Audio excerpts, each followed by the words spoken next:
ముఖ్యమంత్రి గారు ఉంటే బాగుంటుండే అధ్యక్ష. దయచేసి మంత్రులు ఈ విషయాన్ని ఫైనాన్స్ మినిస్టర్ గారు కానివ్వండి, ఈరోజు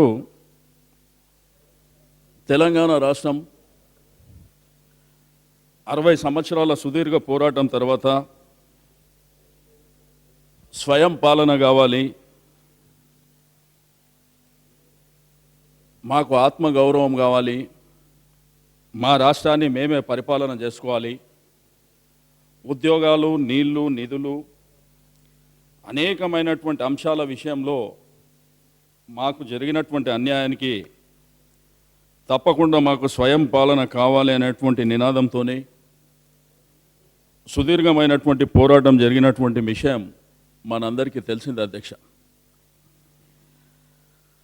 మరి తెలంగాణ రాష్ట్రం ఏర్పడిన తర్వాత ప్రజలలో, విద్యార్థుల్లో, మరి యావత్తు తెలంగాణ ప్రజానికంలో చాలా ఎక్స్పెక్టేషన్స్ ఉన్నటువంటి విషయం మనందరికీ తెలుసు అధ్యక్ష. మరి ఇందులో ఒక టీఆర్ఎస్ పార్టీ అనే కాకుండా అన్ని పార్టీలకు సంబంధించినటువంటి నాయకులం అనేకమైనటువంటి అంశాలలో వాళ్ళకు ఆశలు కల్పించినటువంటి విషయాన్ని నేను ఈ సందర్భంగా గుర్తు చేస్తున్నా అధ్యక్ష. మరి ప్రధానంగా ఈ కార్యక్రమాలు నిర్వహించవలసినటువంటి బాధ్యత ప్రభుత్వంపైనే ఉంటుంది కాబట్టి మరి ప్రజలు టీఆర్ఎస్ ప్రభుత్వాన్ని ఎన్నుకోవడం, మనం ఎలక్షన్ల ముందు చూస్తే అధ్యక్ష అనేకమైనటువంటి అంశాలు, సరే మా వరకు ఇచ్చినం మేమని తెచ్చినం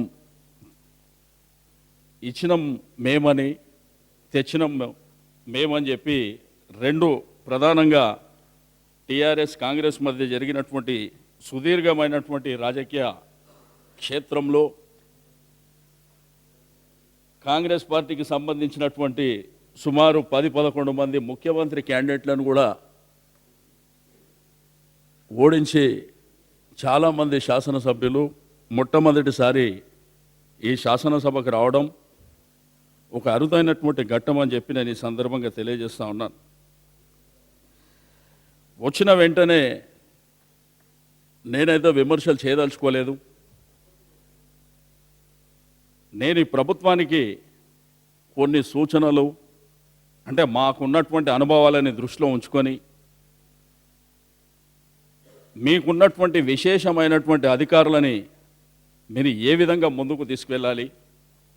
నాకు తెలిసి మన ముఖ్యమంత్రి గారు కేసీఆర్ గారు, ఆయన గతంలో మంత్రిగా, డిప్యూటీ స్పీకర్గా 30 సంవత్సరాల సుదీర్ఘమైనటువంటి రాజకీయ అనుభవం ఉన్నటువంటి విషయం మనందరికీ తెలిసిందే. కానీ కొత్తగా మంత్రులు వచ్చారు అధ్యక్ష. నేను వారికి కూడా రిక్వెస్ట్ చేసేది ఒకటే, మీరు వెంటనే మేము చెప్పిన అన్నటువంటి మీరేదో ఇంప్లిమెంట్ చేయాలి. జరిగినటువంటి అంశాల విషయంలో నేను చెప్పను అధ్యక్ష. ఇంతకుముందు మిత్రులు బాలరాజు కూడా మాట్లాడి మాకు సూచనలు చేయండి, ఈ ప్రభుత్వానికి మీరు కోఆపరేట్ చేయండి. డెఫినెట్గా కోఆపరేట్ చేయడానికి మేము సిద్ధంగా ఉన్నాం అధ్యక్ష. కానీ ప్రధానమైనటువంటి కొన్ని అంశాలు మాత్రం సంతోషం. ఇది టీఆర్ఎస్ పాంప్లెటా, టీఆర్ఎస్ మేనిఫెస్టోనా అనే విషయాన్ని జోలికి వెళ్లకుండా దీంట్లో చాలా అనేకమైనటువంటి విషయాలు పొందుపరిచిన అధ్యక్ష. డెఫినెట్గా ఇవి ఇంప్లిమెంట్ చేయాలని చెప్పి నేను ఆశిస్తూ ఉన్నాను. కానీ దీనికి టైం బాండ్, ఇది ఎప్పుడు ప్రారంభిస్తారు, దీనికి ఏ సంవత్సరంలో ఎంత కేటాయింపులు ఇస్తారు, ఇది మాత్రం ఖచ్చితంగా మీకు ఇంకా కొద్ది టైం తీసుకున్న పర్వాలేదు చెప్పవలసినటువంటి అవసరం ఉంది అధ్యక్ష. మొన్న జరిగినటువంటి రుణమాఫీ విషయంలో చిన్న స్టేట్మెంట్స్ మూలాన రైతులు ఇబ్బంది పడినటువంటి విషయం వాస్తవం అధ్యక్ష. టీవీల్లో, పత్రికల్లో కూడా మనం చూడడం జరిగింది. నేను దయచేసి ముఖ్యమంత్రి గారు నేను తప్పకుండా రుణమాఫీ చేస్తానని ఆయన నిన్న హౌస్లో చెప్పినటువంటి విషయం మరి అది వీలైనంత తొందరగా చేస్తే బెటర్గా ఉంటుందని చెప్పి నేను ఈ సందర్భంగా తెలియజేస్తా ఉన్నాను. అదేవిధంగా వందలాది మంది యువత బలిదానాలు ఈరోజు భారత ప్రజాస్వామ్య వ్యవస్థలో కానివ్వండి, ప్రపంచంలో కానివ్వండి, అంటే ఒక రాష్ట్రం కోసం జరిగినటువంటి తీవ్రమైనటువంటి ఉద్యమంలో వారి యొక్క చదువులు, వారి యొక్క పేరెంట్స్ మనోభావాలు అవన్నీ పక్కన పెట్టి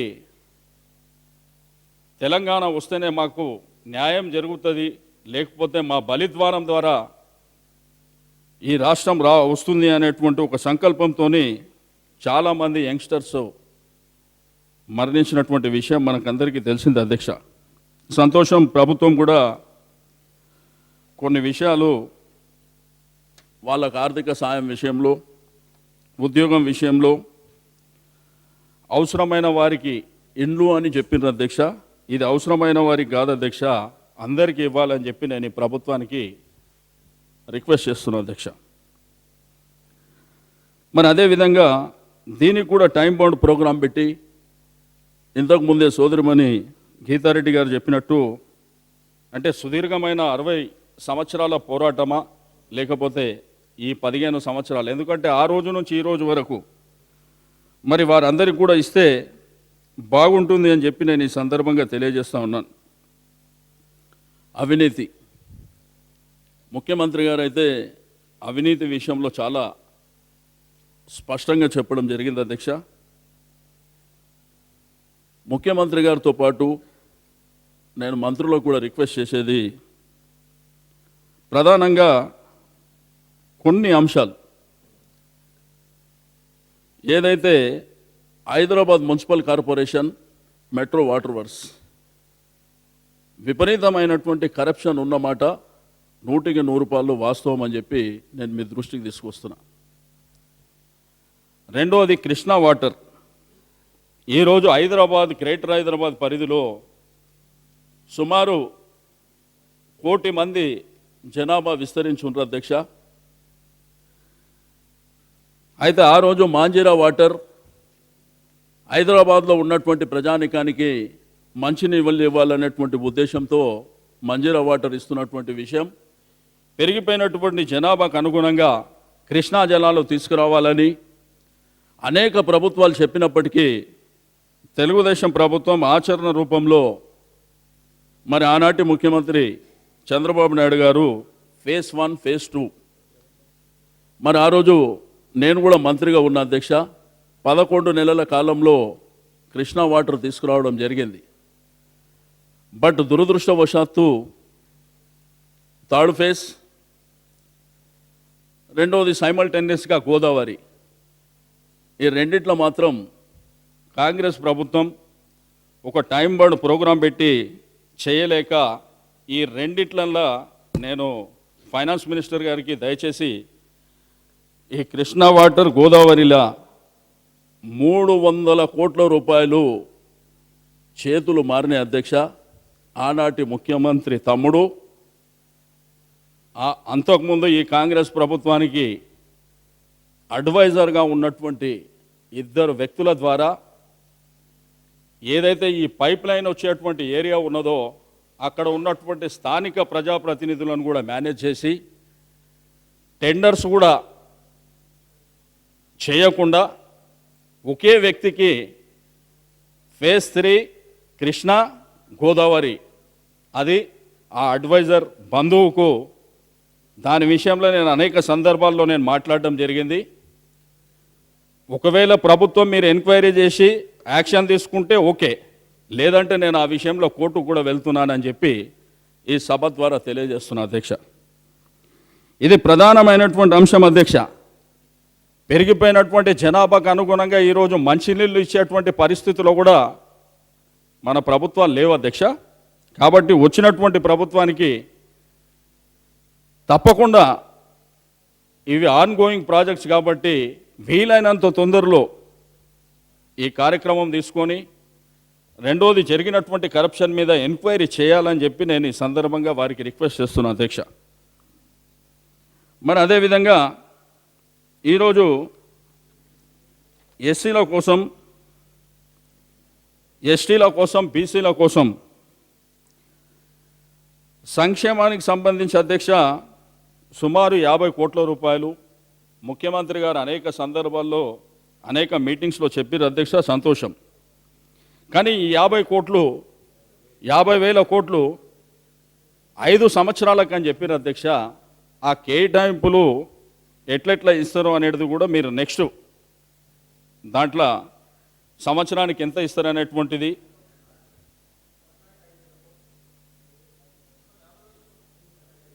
మొత్తం 50,000 కోట్లని ఇచ్చారు అధ్యక్ష. కాబట్టి మీరు ఎట్లెట్లా ఇస్తారో అనేది కూడా మీరు పొందుపరచాలని చెప్పి నేను రిక్వెస్ట్ చేస్తున్నాను అధ్యక్ష. ఎందుకంటే ఈరోజు ఎస్సీల సంక్షేమానికి సంబంధించి చాలామంది అధ్యక్ష ఎస్సీల గురించి, ఎస్టీల గురించి, బీసీల గురించి జనాభాలో 80% ఉన్నటువంటి వర్గాల అధ్యక్ష చాలా మాట్లాడినరు, అందరూ చాలా మాట్లాడతారు.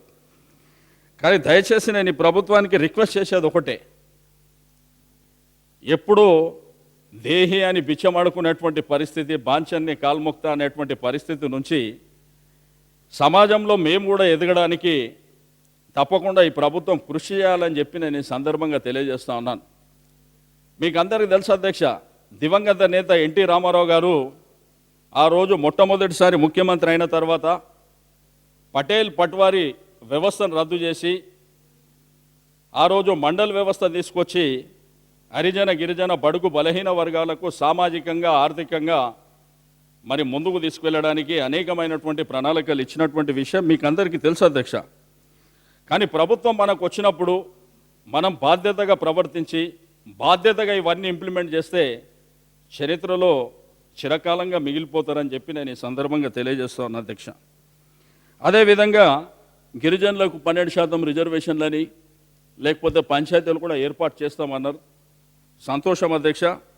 తప్పకుండా మీరు వీలైనంత ఏదైతే ఆదివాసి గూడాలలో పంచాయతీలు ఏర్పాటు చేస్తామని మరి ముఖ్యమంత్రి గారు ఈ యొక్క దీంట్లో కూడా గవర్నర్ ప్రసంగంలో పెట్టిన అధ్యక్ష, అది చేయాలని చెప్పి నేను ఈ సందర్భంగా మరి వారికి ఒక విశ్వవిద్యాలయం కూడా ఏర్పాటు చేస్తామని చెప్పిండ్రు. మరి తప్పకుండా అది ఎంతలోపు చేస్తారో అవన్నీ డీటెయిల్గా చెప్పవలసినటువంటి అవసరం ఉంది అధ్యక్ష. రెండవది, బీసీ సంక్షేమానికి సుమారు 25,000 కోట్ల రూపాయలు. ఫైనాన్స్ మినిస్టర్ గారు కూడా బీసీ కాబట్టి తాళం చేయంతా మీ దగ్గరనే ఉంటుంది కాబట్టి గతంలో ఖాళీ ఫిగర్ల వరకే పరిమితమైనవి. గతంలో ప్రభుత్వాలు కూడా మీకు అందరికీ తెలుసు, బీసీ కార్పొరేషన్లో పోతే ఏదో అసెంబ్లీలో మనము ఈ ఫిగర్స్ చెప్పే వరకే, దాని ఇంప్లిమెంటేషన్కు కూడా మీరు ఒక కమిటీ కాన్స్టిట్యూట్ చేయాలని జిల్లాలో నేను ఈ సందర్భంగా వారికి రిక్వెస్ట్ చేస్తున్నా. రెండవది, ఉద్యోగాల అధ్యక్ష. గ్రామీణ ప్రాంతంలో, పట్టణ ప్రాంతంలో, ఉస్మానియా యూనివర్సిటీలో, కాకతీయ యూనివర్సిటీలో చాలామంది చదువుకున్నటువంటి విద్యార్థుల అధ్యక్ష మాకు తప్పకుండా స్వయం పాలన వచ్చింది, మా ప్రభుత్వమే వచ్చింది, మాకు ఉద్యోగాలు వస్తాయనేటువంటి ఒక ఆశలతో ఉన్నారు అధ్యక్ష. తప్పకుండా ఈ ప్రభుత్వం కూడా మీరు ఎంప్లాయ్మెంట్ ఎక్స్చేంజ్ ద్వారా ప్రతి జిల్లాలో ఎవరెవరు చదువుకున్నటువంటి విద్యార్థులు ఉన్నారో వారి డేటా కలెక్ట్ చేసి తప్పకుండా వారికి అందరికీ ఉద్యోగాలు వచ్చే విధంగా మీరు చర్యలు చేపట్టాలని చెప్పి నేను ఈ సందర్భంగా తెలియజేస్తా ఉన్నాను. రెండవది అధ్యక్ష, లేబర్ డిపార్ట్మెంటు దానికి అనుసంధానంగా ఉంది ఐటీఐ,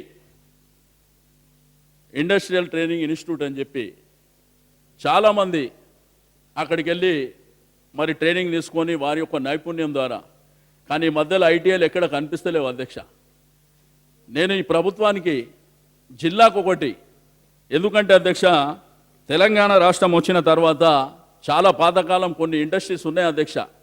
చాలా ప్రాంతాలల్లో స్థానిక శాసనసభ్యులు వెళ్ళి మా వాళ్ళని కంపల్సరీ పెట్టుకోవాలని అన్నప్పుడు వారికి ఉన్నటువంటి నైపుణ్యం గురించి కూడా అడుగుతారు అధ్యక్ష. కాబట్టి అందరు దయచేసి ఇది ప్రతి జిల్లా లోపల ఈ ట్రైనింగ్ ఇన్స్టిట్యూషన్స్ పెట్టవలసినటువంటి అవసరం ఉంది అధ్యక్ష. మైనారిటీలకు 12% రిజర్వేషన్లు, మరి గతంలో 5% రిజర్వేషన్ అన్నప్పుడు కోర్టుకు పోవడం, మరి అక్కడ కోర్టు నుంచి ఒక డైరెక్షన్ రావడం. ఈరోజు మైనారిటీలు అంటే ముస్లిం మైనారిటీలతో పాటు క్రిస్టియన్ మైనారిటీస్ కానివ్వండి, మరి అదేవిధంగా సర్దార్జీలు కానివ్వండి, మరి దానికి అనుసంధానంగా ఉన్నటువంటి అందరినీ కూడా ఇందులో మీరు తీసుకోవాల్సినటువంటి అవసరం ఉంది అధ్యక్ష. మరి అదేవిధంగా మైనారిటీలు ఈరోజు చాలా వరకు వెనుకబడి ఉన్నారు అధ్యక్ష. ఈరోజు తెలంగాణ జిల్లాల్లో ప్రత్యేకించి హైదరాబాద్ సిటీలో ఓల్డ్ సిటీ ప్రాంతంలో కూడా అధ్యక్ష ఒక్కొక్క ఇంట్లో 5 కుటుంబాలు 6 కుటుంబాలు ఆ చిన్న ఇళ్లలో ఉండేటువంటి పరిస్థితి ఉంది అధ్యక్ష. ఈ విషయంలో కూడా మీరు తగిన ప్రాధాన్యతను ఇవ్వాలని చెప్పి నేను ఈ సందర్భంగా తెలియజేస్తూ ఉన్నాను. అదేవిధంగా అధ్యక్ష పెన్షన్ల విషయంలో ప్రభుత్వం మరి వికలాంగులకు 1500, ఎవరైతే వృద్ధులకు 1000 రూపాయలు ఇస్తామన్నది, ఇది కూడా రెవెన్యూ మినిస్టర్ గారి పరిధిలోకి వస్తుంది కాబట్టి దయచేసి గౌరవ సభ్యులు సహకరించాలి. చాలా టైం ఇవ్వడం జరిగింది సార్. దీంట్లో నేను ఈ బడ్జెట్ గవర్నర్ ప్రసంగానికి సంబంధించినటువంటి అంశాలే చెప్తున్నా తప్పకుండా అధ్యక్ష. బట్ నేను కొన్ని విషయాలే చెప్తున్నా అధ్యక్ష. నేను ఎక్కడ ఈ ప్రభుత్వం వచ్చినటువంటి ప్రభుత్వాన్ని వెంటనే ఏదో చేసేయాలనేటువంటి భావన కాదు అధ్యక్ష. కొన్ని సజెషన్స్. మరి ఏదైతే పెన్షన్లు కూడా ఈ పెన్షన్లు ఇచ్చేటువంటి గతంలో రెగ్యులర్గా ఉన్నటువంటి పెన్షన్స్ ఏవైతే ఉన్నాయో ఇవి యాడ్ చేస్తారా, లేకపోతే వచ్చేవారికే కొత్తగా ఇచ్చేవారికే ఇది మీరు ఇస్తారా అనేటువంటిది కూడా క్లారిఫికేషన్ ఇవ్వవలసినటువంటి అవసరం ఉంది అధ్యక్ష. రెండవది ఏంటంటే మీరు దయచేసి ఏదైతే మండల్ రెవెన్యూ తహసీల్దార్ కానీ లేకపోతే ఎంఆర్ఓ ఆఫీస్లో కౌంటర్స్ పెట్టేయాలి అధ్యక్ష. వాళ్ళకు ఒక డేట్ ఫిక్స్ చేసి ఈ డేట్ లోపల పెన్షన్ ఇస్తామని. పాపం ఎవరైతే పెద్ద మనుషులు ఉన్నారో ఆటోలలో అక్కడ ఇక్కడ తిరిగే వరకే ఇచ్చిన పెన్షన్ అంతా అయిపోతుంది అధ్యక్ష. దయచేసి మీరు 1-2 డేట్లు పెట్టి, లేదంటే వాళ్ళ రెసిడెన్షియల్ అడ్రస్లు కూడా ఉన్నాయి కాబట్టి డైరెక్ట్ వాళ్లకు చెక్ ఇచ్చేటువంటి కార్యక్రమం ఏమైనా చేస్తారా, అది దయచేసి చేయాలని చెప్పి నేను ఈ సందర్భంగా తెలియజేస్తూ ఉన్నాను అధ్యక్ష. కేజీ నుంచి పీజీ వరకు ఎడ్యుకేషన్ అనేది చాలా ప్రాముఖ్యత గలటువంటి అంశం అధ్యక్ష. ఈరోజు తెలంగాణ జిల్లాల్లో ఇప్పుడిప్పుడే అవేర్నెస్ వస్తుంది అధ్యక్ష. మనం ఆ రోజుల్లో చదువుకొని ఆ పరిస్థితులు ఉంటే ఇప్పటి వరకు ఈ పోరాటాలు చేసే పరిస్థితి ఉండకపోతుండే అధ్యక్ష. బట్ ఏది ఏమైనప్పటికీ కేజీ నుంచి పీజీ వరకు ఉచిత నిర్బంధ విద్య అందిస్తామని ఈ ప్రభుత్వం చెప్పడం తప్పకుండా, ఎందుకంటే ఇప్పుడు ఎకనామిక్ ఇయర్ ఆల్రెడీ స్టార్ట్ అయింది అధ్యక్ష. కాబట్టి మరి అది మీరు ఎప్పుడు భవిష్యత్తులో నెక్స్ట్ ఇయర్ నుంచి తీసుకుంటారా, లేకపోతే ఈ ఇయర్ కట్టుకున్న వాళ్ళే అన్నీ ప్రభుత్వమే భరిస్తుందా అనేటువంటిది కూడా మీరు చెప్పాలని చెప్పి నేను ఈ సందర్భంగా వారికి అడుగుతా ఉన్నాను అధ్యక్ష. 1 minute కంక్లూడ్ చేయండి kindly. After that resume your అధ్యక్ష. ఇంకా ఒక 3-4 ఉన్నాయి కానీ ఓకే, నేను హైదరాబాద్ గురించి చెప్తా. ముఖ్యమంత్రి గారు కూడా వస్తున్నారు అధ్యక్ష. దీంట్లో జర్నలిస్టుల విషయంలో తప్పకుండా తెలంగాణ ఉద్యమంలో జర్నలిస్టుల పాత్ర కూడా కీలకమైనటువంటిది కాబట్టి వాళ్ళకు ఒక 10 కోట్లు కార్పస్ ఫండ్ అన్నారు. అది కూడా మీరు డేట్స్ కూడా వాళ్ళు ఇవ్వవలసినటువంటి అవసరం ఉంది. న్యాయవాదుల విషయంలో కూడా 100 కోట్ల రూపాయలు మరి మీరు పొందుపరచడం జరిగింది అధ్యక్ష. అనేకమైనటువంటి కార్యక్రమాలు తీసుకున్నారు. బట్ ఇది ఎప్పటి నుంచి ఇంప్లిమెంట్ చేస్తారో దయచేసి మీరు దానికి ఒక టైం బాండ్ ప్రోగ్రాం పెట్టాలని చెప్పి నేను ఈ సందర్భంగా గుర్తు చేస్తూ ఉన్నాను. మరి జనాభాలో 50% ఉన్నటువంటి మహిళలు తప్పకుండా భవిష్యత్తులో వారిని ముందుకు తీసుకువెళ్ళడానికి మీ ప్రభుత్వం వారికి ఎంప్లాయ్మెంట్ కానీ సెల్ఫ్ ఎంప్లాయ్మెంట్ కానీ ఇటువంటి కార్యక్రమాలు తీసుకోవడం, వారి భద్రత విషయంలో కూడా జాగ్రత్తలు తీసుకోవడం. ఎందుకంటే బాల్య వివాహాలు, వరకట్న వేధింపులు, గృహహింస, యాసిడ్ దాడులు ఇటువంటి చర్యలు చాలా గతంలో జరిగినాయి అధ్యక్ష. Please conclude. భవిష్యత్తులో రెండవది అన్నిటికంటే ప్రధానమైనటువంటిది హైదరాబాద్ అధ్యక్ష. ఈ హైదరాబాద్కు మరి బ్రాండ్ ఇమేజ్ ఉన్నటువంటి విషయం మనందరికీ తెలుసు అధ్యక్ష. హైదరాబాద్ అనేది ఈ రాష్ట్రంలోనే కాకుండా ఈ దేశంలో ఈ ప్రపంచంలో కూడా చాలా ప్రఖ్యాతలు సంతరించుకున్నటువంటి నగరం అధ్యక్ష.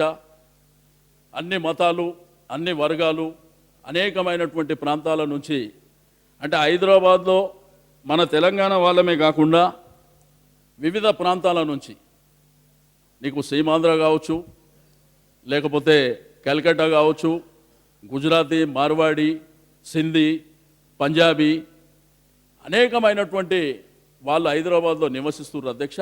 అది మనందరికీ తెలిసిందే. అయితే ఈ హైదరాబాద్ని అభివృద్ధి చేయడానికి ఒక మెట్రో రైలు ఆల్రెడీ ఒక ఆన్గోయింగ్ ప్రాజెక్ట్ జరుగుతుంది అధ్యక్ష.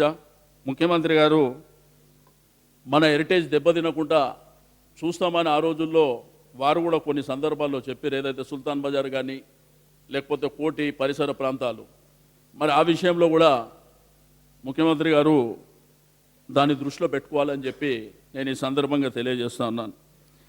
అంటే ప్రధానమైనటువంటిది కరెంట్ అధ్యక్ష. ఈరోజు హైదరాబాద్లో